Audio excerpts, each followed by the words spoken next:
Welcome to today's Software AG webcast titled Adabas Natural in the LinuxWindows World. Today's webcast will be presented by Jürgen Lind, Director of Product Management, Adabas Natural, and Zvonimir Ivanetic, Senior Adabas Natural Customer Success Architect, both of Software AG. As we move through today's presentation, I invite you to submit any questions that you may have via the Q&A box, which is located in the top right corner of your webcast dashboard. We will address your questions at the end of today's program. In the event that we're not able to answer your question, your submission will be noted, and today's presenters will be back in touch with you as soon as possible. Additionally, today's presentation is being recorded. This program recording will be made available to you in an email that will be sent to you later this evening. Additionally, this webcast recording will be posted to the Adabas Natural playlist on the Software AG YouTube channel later today. With that, it is now my pleasure to welcome Jürgen Lind. Thank you very much, Will, for your kind introduction. This is now Jürgen speaking, and I will start with this webinar. We have got three parts. We have one part about Adabas Natural rehosting. This is done by me. Then we have containers and cloud, which is done by Zvonimir. And then again, I'm on it with Adabas Review and Adabas Manager. So let's start now. I'm Product Manager here within Software AG, and I will now present our general strategy. I will not go into detail, into every detail from that slide, but just to name a few. For example, we are doing a lot of with the generational change. For example, we had our trainings, our Adabas trainings, natural trainings, and also NTX trainings completely renewed during the last months or years, so to speak. We are ready for agile development with our Natural One development approach, and for example, with API enablement, we built into NTX a REST API enablement, so to speak. With just a few clicks, you can additionally generate REST APIs so that you can be called, you with your COBOL or natural applications can be called from outside via REST API calls. And further down the road for this year, we are supporting the opposite direction so that COBOL or natural applications can call REST APIs outside. So, but that's not the focus of today. Today we will focus on analytics, we will focus on container and cloud, and on the rehosting topic, as I already said. So let's switch to the next slide. So I'm now talking about rehosting. Let's start with a few perspectives on the different flavors, so to speak, of rehosting. First of all, we have the mainframe. And on the mainframe, we sometimes see that our customers have got high IT costs. They want to lower their IT costs, or they are struggling with retiring workforce. So they don't find new employees with the mainframe know-how that they need. Or sometimes it's also that customers are facing a vendor dependency they want to get rid of. These are all reasons. Sometimes it's perceived as legacy, so not very positive. And these reasons or pains let our customers think about lowering their costs and or rehosting. But it's not only the mainframe being in the focus of rehosting. We more and more see that also UNIX systems are in focus when we talk about rehosting. So especially it's AIX, HPUX, and Solaris systems. And often the rehosting goes to Linux for a couple of reasons. I mean, we see it in the chart from a Gartner report that since 2011, the numbers are going down. It's nearly half in 2017, and the trend is going on. And there are a couple of reasons. Again, there may be skill reasons. Yeah, you will not find as many AIX administrators, for example, as you can find for Red Hat Linux or other Linux systems. So again, skill reasons may be driving that trend. Okay, let's go on. And just a moment, like this. And also there's a new trend, not just to the machines, but also to the cloud and to container technology. So this is a rather new trend. And on the left-hand side, you see some German text. That's basically the German railway going to the Amazon cloud. Yeah, they are shifting all their systems step by step to an Amazon Web Services-based cloud with over 1,000 applications, and they are doing that step by step, of course, and they want to get ready with all of this transition by the end of 2022. That's what is in German said here on the left-hand side. And the right-hand side is that enterprises consider container platforms as options for their rehosting, and they are moving to container and, for example, Kubernetes platforms. We will see that in Svonimir's part in the broad. So next slide. This is again about the reasons for considering rehosting. It may be cost-saving reasons. It may be that customers want to get this saved costs into new innovation, new projects. Sometimes it's reasons with vendor dependency, so that you want to get rid of vendor dependency, be more independent. You want to consolidate IT platforms, probably if you have different platforms in your IT. You want to get ready for the cloud maybe. And as I mentioned, sometimes it's the retirement risk, it's the skill set you find in the market that you want to optimize, so to speak. So these are all reasons for considering rehosting. And of course, reasons are manifold, and it depends from customer to customer which reasons are at place, so to speak.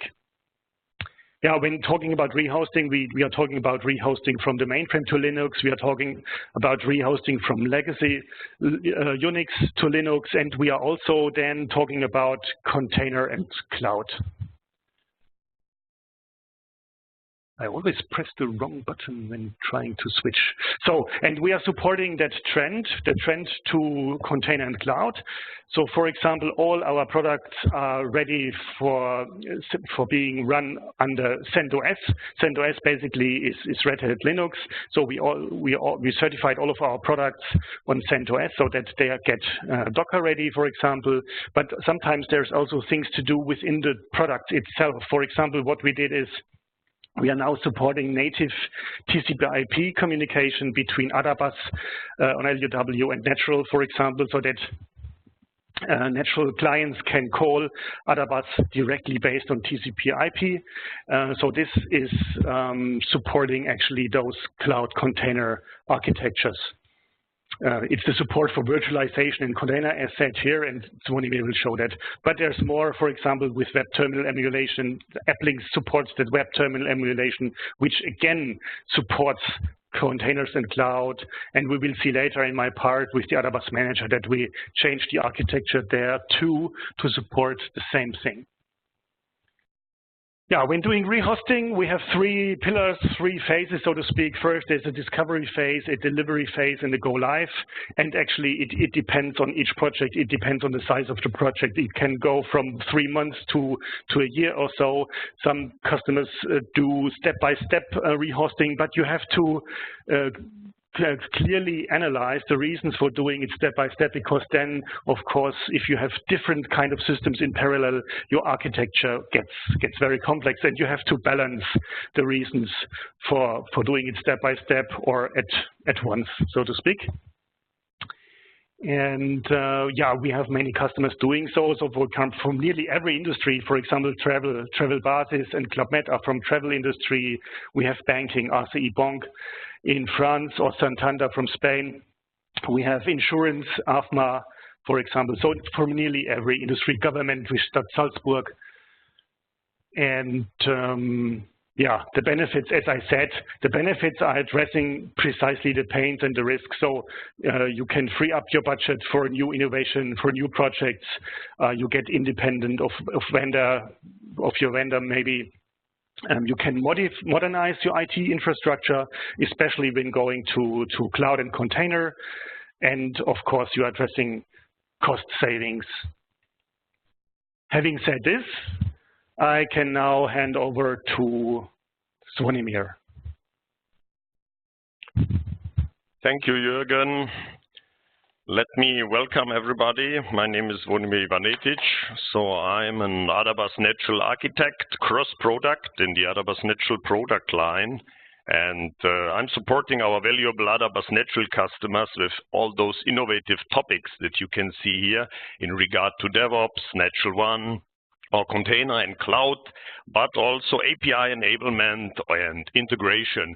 And let me, for you today, guide you into the chapter about virtualization, container, and cloud. And I will try to compress this comprehensive topic into those 20 minutes. So let's see if this will succeed. But I will try to give you my full knowledge about this topic so that you get a good impression what Software AG is offering to you if you want to move into those environments. So let's first start with the topic about container as a quick intro. What actually is a container if you are not familiar already? It is an image, a lightweight standalone and executable package of piece of software that includes everything that you need to run your application. So you put in your code, your runtime, your system tools, the libraries, the settings, and then your application can totally run isolated from other applications on the same host, but also from the underlying infrastructure. And this gives you a couple of advantages where the question can rise up, what is actually the difference between containers and virtual machines? Aren't they the same? No, they are not the same, because the containers are a virtualization on the operating system level, on the kernel of Linux. And compared to this, a virtual machine is a virtualization on the hardware level. So you have a full hypervisor in between, and you run a total guest operating system if you are using virtual machines. So that means if you have a container, it's much more lightweight. You can start quicker. You reuse all the resources of this machine and the heart more or less directly. It's totally efficient because the CPU and memory consumption is simply perfect if you run those containers. And this makes it very usable in regard to this lightweightness. But another more important topic is that containers are totally scriptable. This means the whole build plan, whatever is inside of such a container, you can totally script inside a so-called Docker file, and it describes the content completely from the first layer to the last layer of your execution of those containers.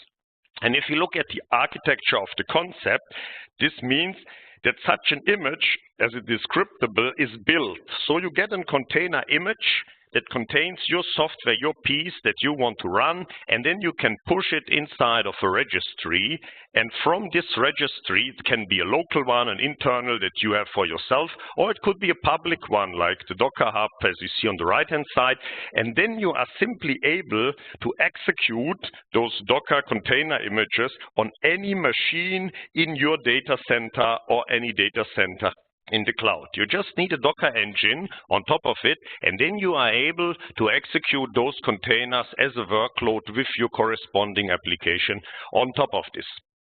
So let's now look what Software AG has to offer here for you. Let's start with the Adabas Natural Community Edition for Docker.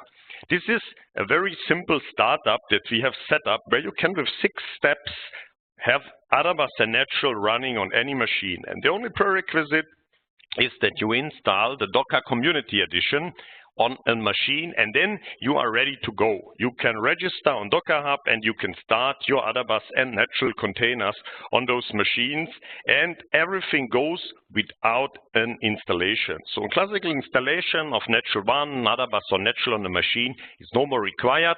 On top of Docker, you can go for it, and you can test this on Windows or Linux environments. And let me recommend here this link if you want to get in touch with this, or simply search on Google for Adabas Natural Community Edition for Docker, and you will directly get to the right links to get started and the first touch. And here you can see the architecture of it.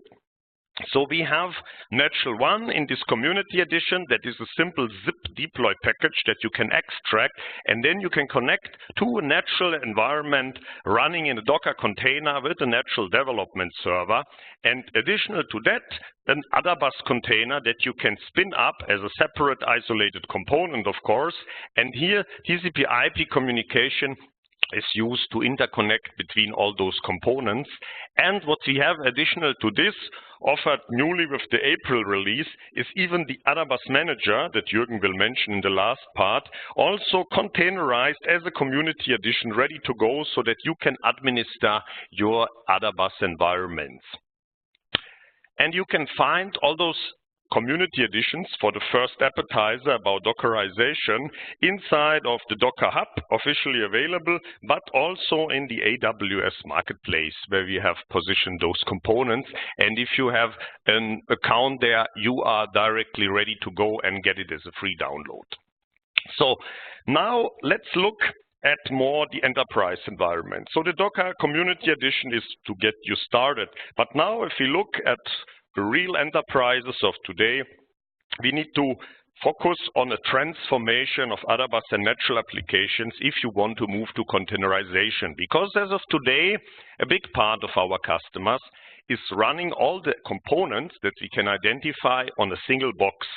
This means you have an Adabas, Natural Online Services, Natural Batch, and all running on one machine in a majority of the cases. And if we want to move to a containerized environment, then we need to consider a distribution of this architecture for scalability and high availability reason that can give you advantages, but are also necessary if you move into container where you have isolated components that only serve their needs. And there you can get, on the left-hand side, as you see, Natural Online running inside a container. You can put it behind a load balancer, have a TCP/IP communication, and so get even scalability and high availability for your Natural Online applications. You can have distributed services, leveraging NTX technology, and then all your RPC communication can go through a TCP/IP and the load balancer to communicate with your Adabas database backend in the backend. And as you can see, TCP/IP becomes here the very important topic. So to communicate with those components, either on the same machine or across different machines, TCP/IP is a really important topic. And as you can see, a distributed storage is the second challenge that you need to look at. So you need a distributed storage to make sure that your data is across a distributed environment with multiple sites, or even if you go into a cloud, that the data is available from any node, any instance where it is running. And the TCP/IP interface is something that we have provided as a new advantage for our customers with the October release last year. So we have a new TCP/IP native interface. And this can be activated on any nucleus of Adabas, setting those parameters that we see here. So a little bit technical for the ones that know the details. And then afterwards, Adabas is opening a TCP/IP port, and you can communicate with the database with a point-to-point access from your natural application to this Adabas. And you can see here a quick example about this mapping where you can specify database number 12 and then the corresponding node name and the port where your natural client can reach this Adabas database. So this gives you scalability and distribution capabilities, and it scales up to 25,000 users for each Adabas database without bigger performance impacts. Important to say is that customer has a choice now, because this new TCP/IP interface is an extension to our entire network technology. So customers who have entire network can now choose to use either entire network with the concentrator approach or the new TCP/IP interface with a much more lightweight point-to-point communication. However, the entire network server license is required in both scenarios. And have said that, let's look into how productional containers can be built. So you saw the community edition, you saw the new Adabas TCP/IP interface, and now let's focus how our customers can build professional containers for their productional use. And here, let's start with a software AG master installation. This means if you want to build containers for your production environment, you need a master installation and can use the SAG installer. And on top of this, you need to install all the hotfixes.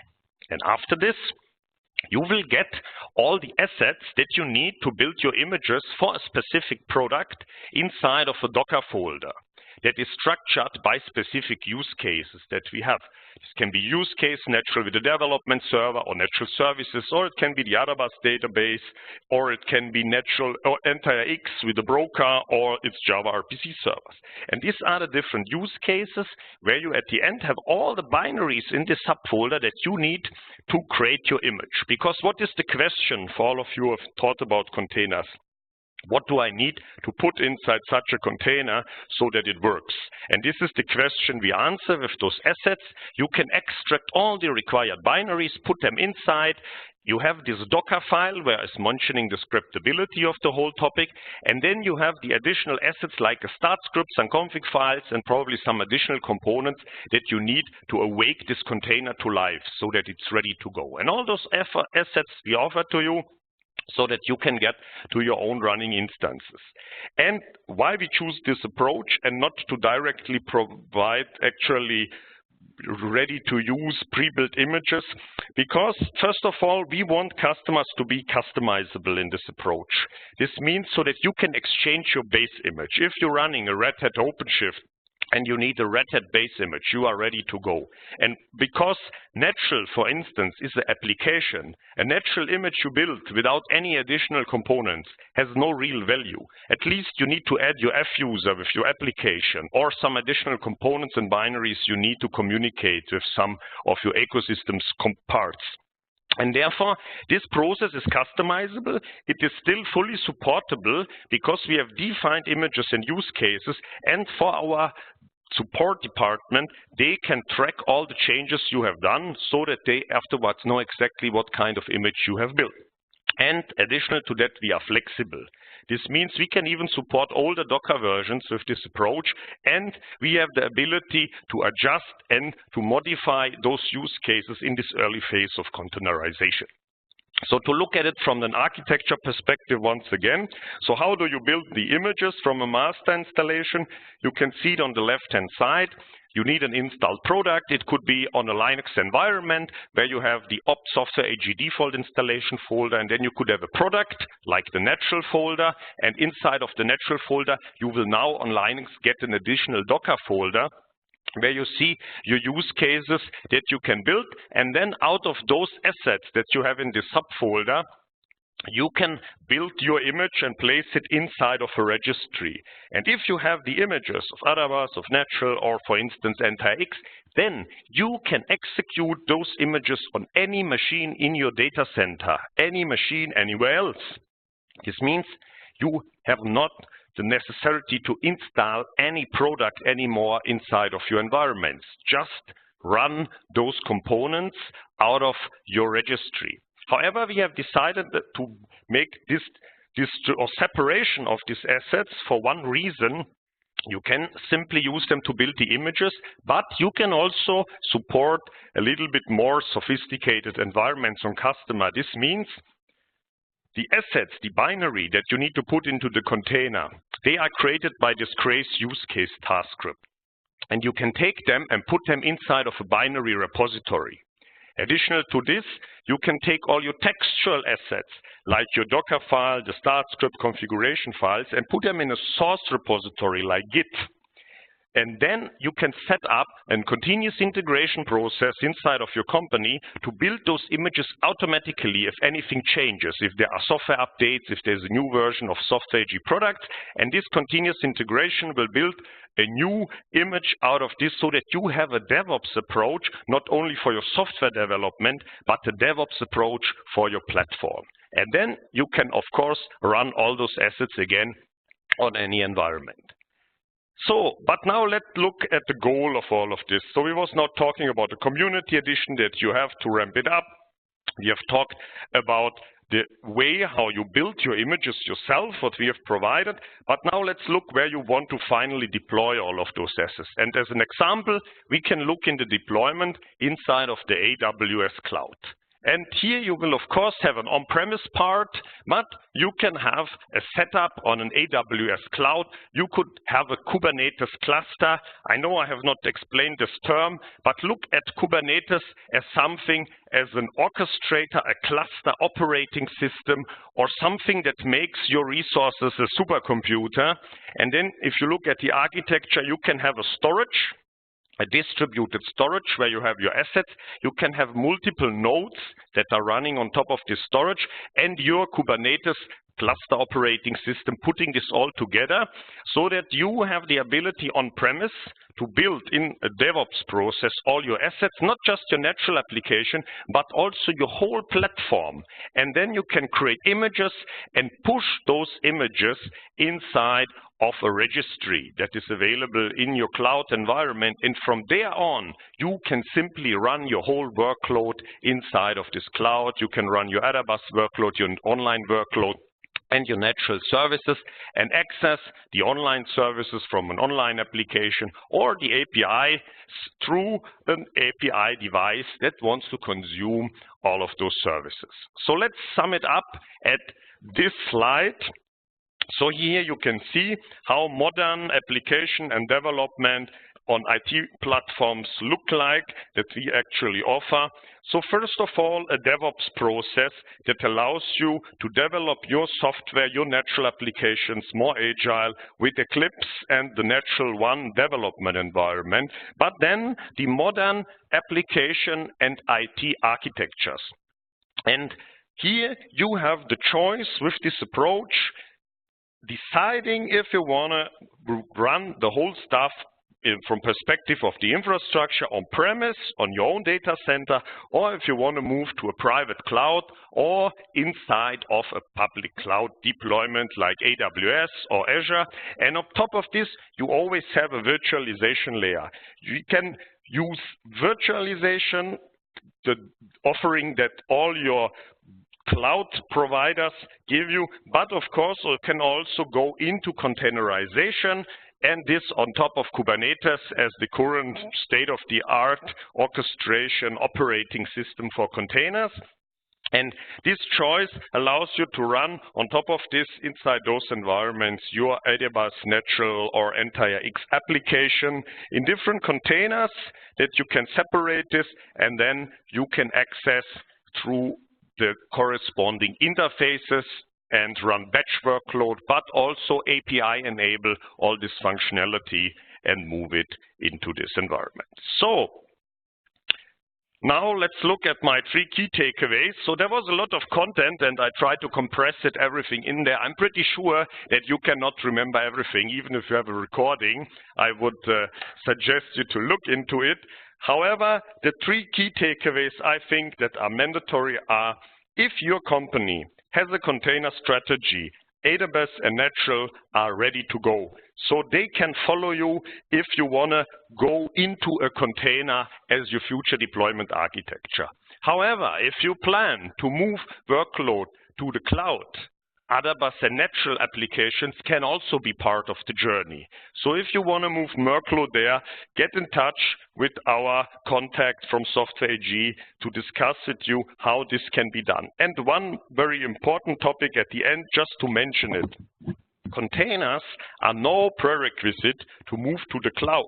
Containers are really great and they have a lot of advantages, but you can also start today with any cloud provider virtualization technology if you just want to move your workload into the cloud. Okay, so that's my part from today, and let me hand over the session now to Jürgen Lind to guide you to the second final topics of today. Thank you very much, Zvonimir. This is now Jürgen speaking again, and I will come to my slide. So now let's talk a bit about analytics, and I'm directly moving to the next slide. You can see here Adabas Review LUW. Adabas Review LUW stands for Linux, Unix, and Windows. Adabas Review for Linux, Unix, and Windows is a product for the database performance monitoring and diagnose. You can see on the left-hand side some nice dashboards. And this product actually collects Adabas runtime and database usage data, so-called machine-generated data. So it's not about business data, but about data that either the natural client application or the Adabas nucleus create during serving your requests. And this data can be configured whether or not it should be moved on to an analytics server, as we will see in the architecture on the next slide. And this data then can be analyzed. So the monitoring data is collected somehow, and then it can be stored in a raw file or in Adabas or Elasticsearch. Elasticsearch is what you basically see on the left-hand side. Actually, that's Kibana, but Kibana is just the dashboarding system above Elasticsearch, and Elasticsearch is the database underneath, so to speak. So Elasticsearch and Kibana go hand in hand. Whenever the data is in Elasticsearch, you can use Kibana to visualize and dashboard it. And for example, you can have time series analysis and any kind of visualization that will exploit that data that is sent to this Adabas review.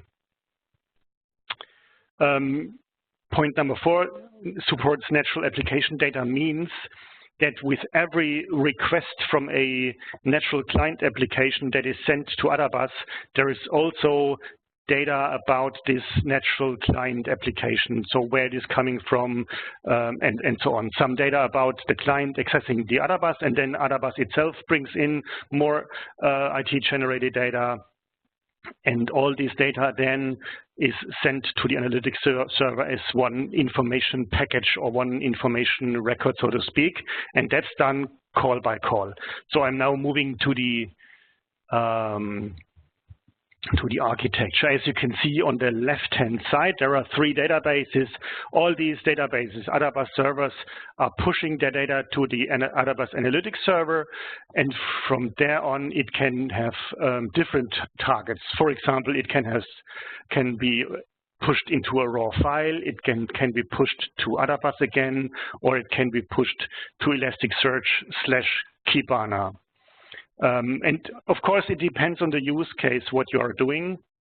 The Adabas server itself tries to push as many data as possible out to the Adabas Analytics server, and then it's in the Analytics server to decide what kind of data is moved on and what isn't, and where does the data go.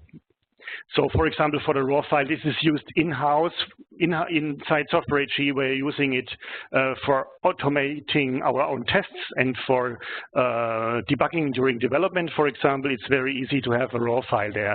But the others are also used, yeah. For example, if you push into Adabas, then you have the chance to create your own reports using natural programs, for example. Or if you want to have super modern dashboard, so to speak, then Elasticsearch and Kibana is the target of your choice. So that's about Adabas Review LUW. Let's now talk a bit about the Adabas Manager LUW. Zvonimir already mentioned it because we made it cloud and container ready, so to speak. And Adabas Manager LUW is the administration tool for Adabas on Linux, Unix, or Windows container platforms, or actually platforms. And with it, you can manage any database. Yeah, any supported Adabas version is supported here from a single place. We have responsive web UI here for very nice user experience, and we completely re-architecture the Adabas Manager, so it's now much easier to install and easier to run the Adabas Manager itself. Yeah, and with the version that came out in October 2018, last year, we are supporting all the Adabas databases on Linux, Unix, and Windows. And for the upcoming version, October this year, we will also have support for entire network. We are mainly targeting entire network on LUW, but we already started development for entire network on Mainframe also. So we are moving completely to this entire network direction. On the left-hand side, you see a bit of the architecture. It's a browser-based GUI. You can see it. And then there's the Adabas Manager server. This is the installation of the Adabas Manager itself, so to speak, and this component talks to the different database machines via REST, and it also creates the GUI representation in the end, and the GUI is accessed via web browser, so it's a web browser-based GUI. Okay, that's it. Maybe one thing to add here is on the database machine, you have to have a REST administration server running, and that REST administration server comes along with Adabas on LUW, of course. And it's also doable for all supported versions of Adabas LUW, not just for the recent ones. This is just to show that we really made it much more simple as opposed to the versions 8.2 and 8.3. With Adabas Manager 8.3, we still had 7 packages to install to get the Adabas Manager itself to a running state. And since October last year, we just need to click one package here. It's just the Adabas Manager 8.4, and then you can get it up and running. This does not mean that there is any database, of course. You have to find a database within your landscape, and it's just about the Adabas Manager application itself. Yeah, so we got much easier there. And here are even more reasons. You see again the architecture on the right-hand side. But reasons for that architectural change have been ease of the installation. And that goes hand in hand with the number of installation packages, of course. We are now Docker ready. We have a much better architecture. And this architecture allows also for automation, because the REST server is there running on the Adabas host, so to speak. You can also access that REST server from any tool you want. So we are open for third-party tooling or for any other kind of access, for example, if you want to automate also. We now included the full FTT handling also. We don't have the health dashboard as from the versions before.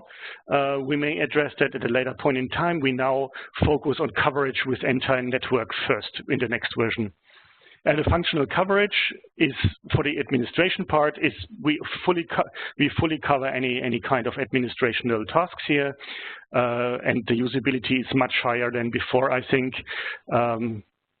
Yeah. I think that's it from an architectural perspective. I need to hurry up a bit. So if you are already using the Adabas Manager in versions 8.2 or 8.3, it's important to know that we will fix only in Adabas Manager 8.4 and 8.5 coming up in this October. And the reason for this is that it's much simpler to install the new Adabas Manager 8.4 with that just one single package in the installer than to apply fixes in the old architecture that had been way too complex. So that's the reason here are coming the reasons in a more textual way. It's less components, it's less installation packages, yeah. The architecture is simpler, therefore it's less configuration and easier configuration. Fixes can be applied easier, as I said, and even we got better features. For example, the browser back button didn't work because there had been architectural limitations, yeah, and now this works. And with the October release coming up this year, we also support the other TCP, IP, and spanned records parameterization. So if you want to fix, please go to Adabas Manager 8.4, or if it's later than October this year, 8.5 in any case. So what's next? Okay, what we face in our customers' situations, concrete customer situations, sometimes the Adabas Manager is installed within existing installations of Adabas and or Natural, and this is not intended. I mean, if you step back a bit and take a look at the Adabas Manager, what it means, the Adabas Manager is designed as a tool to administer any kind of Adabas database. Yeah, different kinds of versions, different kinds of machines, different, so heterogeneous environment, so to speak. And so the nature of Adabas Manager is to be installed outside that landscape, actually. But you need to reach that landscape, of course. So it makes sense, for example, to always have the newest Adabas Manager installed, and then from that Adabas Manager administer different versions of Adabas without any problem. So we have very few problems, let's say it this way. We have very few problems everywhere the Adabas Manager is installed on a single installation outside of Natural, outside of Adabas. That's what I want to say here. And having said this, I again have 3 key takeaways. Adabas Review LUW is designed for Adabas performance monitoring and diagnosis. And with the new Adabas Manager, we harmonized our Adabas administration and entire network administration. Adabas administration is already there. Entire network administration will come in October this year. And we have a much simpler architecture. It's easy to install, and it's also very easy to apply fixes. That's what I wanted to say. And I can hand over back to Will for question and answers. Perfect. Thanks to both of you. Let's start right in with the questions. We've gotten some from the Q&A box. The first question was delivered earlier in the session, and it is as follows. Does this work for transactional data, like for banks or iBanks, where there are 1 million instructions happening per second? What is the speed at which the processing works on UNIX? Are there any statistics available?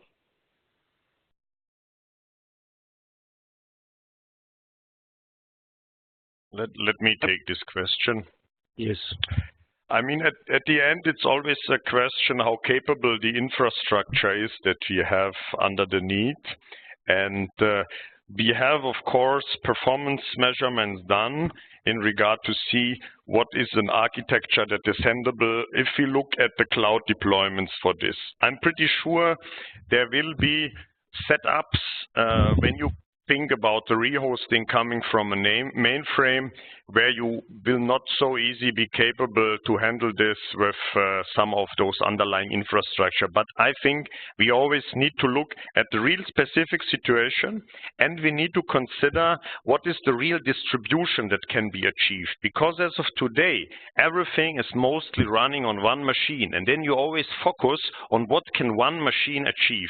If you look in those further architectures, then you need to distribute and think about distribution, because you can have thousands of Adabas databases at the end probably running, and they can all distribute the workload, and then it's totally a different situation. So therefore I can just sum it up with we need to look in detail how the architecture is if we focus on rehosting. Okay, the next question I have, what kind of examples of code changes are typically required when moving from IBM mainframe to Linux? Okay, I think I will take that question, and Svodimir, if you want, you can add your viewpoint. Yeah, sure. What we are heavily focusing on in our R&D approach during the last release cycles and still ongoing is that we are harmonizing on every level between the mainframe and the Linux, Unix, and Windows platform. This is addressing Adabas. This is also addressing Natural, and we don't face these problems with NTRX, as NTRX does only has got one source on the mainframe and on and on Linux, Unix, and Windows. So, for your question specifically, addressing the code question, the source code question, we are. I don't have exact numbers, but we are doing our best in harmonizing the source so that the source code of the mainframe can also be run directly on Linux, Unix, and Windows. That's our aim and goal. And maybe, Zvonimir, you can tell from your field experience. Yeah, let me add to this that as you could see on one slide on Jürgen, that we have done more than 100 transformation projects, so a rehosting from mainframe environment to a Linux environment. And here it's a totally clear approach how this is done. And over the last years, there was also tremendously improvements so that in general, with a project, it is more or less straightforward to move all your natural assets into a rehosting environment. And there are, of course, additional components that need to be considered, like the JCLs that needs to be converted. And for all those, there are clear approaches that can be addressed inside of an assessment. But as of today, there is no project of rehosting for natural assets into a Linux environment that has failed. So whatever we have started, we have successfully finished. And if you are interested in if your heterogeneous environment is able to be rehosted, I recommend to reach out to your contact at Software AG. Okay, the next one I have. When talking about rehosting, you seem to focus on Linux. Why not Windows? Okay, that's a good one.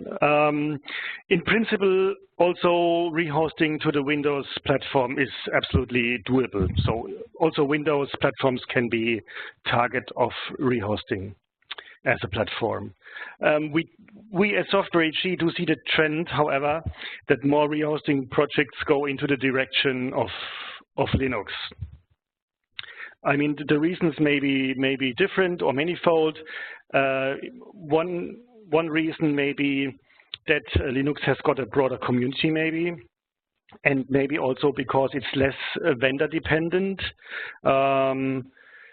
And it may also correlate with a broader Linux skill set in the market. But of course, you can also rehost to Windows if you like. It's just a trend that we see. And yeah, we focus with our Docker and container strategy. We currently focus on Linux. Whenever we see a different trend, we may follow a different trend. That would be my answer. Okay. The last question that I have, will Adabas Manager run on HPUX?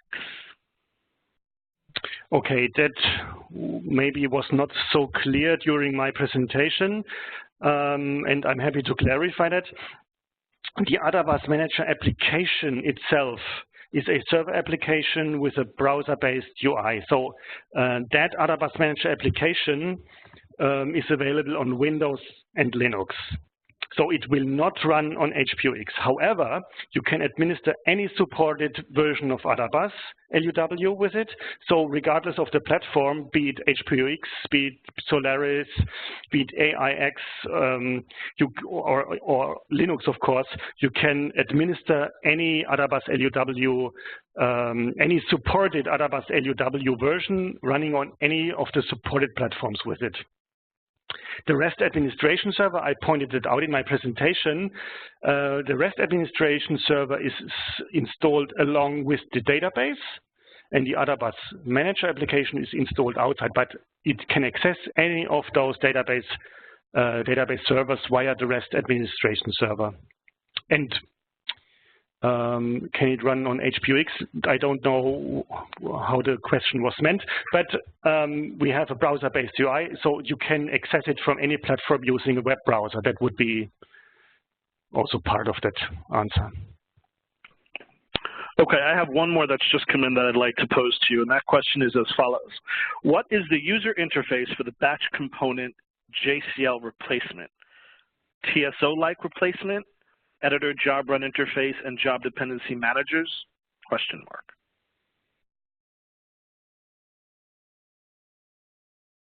Well, let me just add, let me add something to this. So if you're moving to a Linux environment, then finally all the JCLs are replaced into a bash or a Korn shell scripts that will finally run on your Linux environments. And there are services, organizations that we also partner with to actually do this project of transformation and to bring those assets on such an environment to run. And yeah. This is the This is the answer from my side.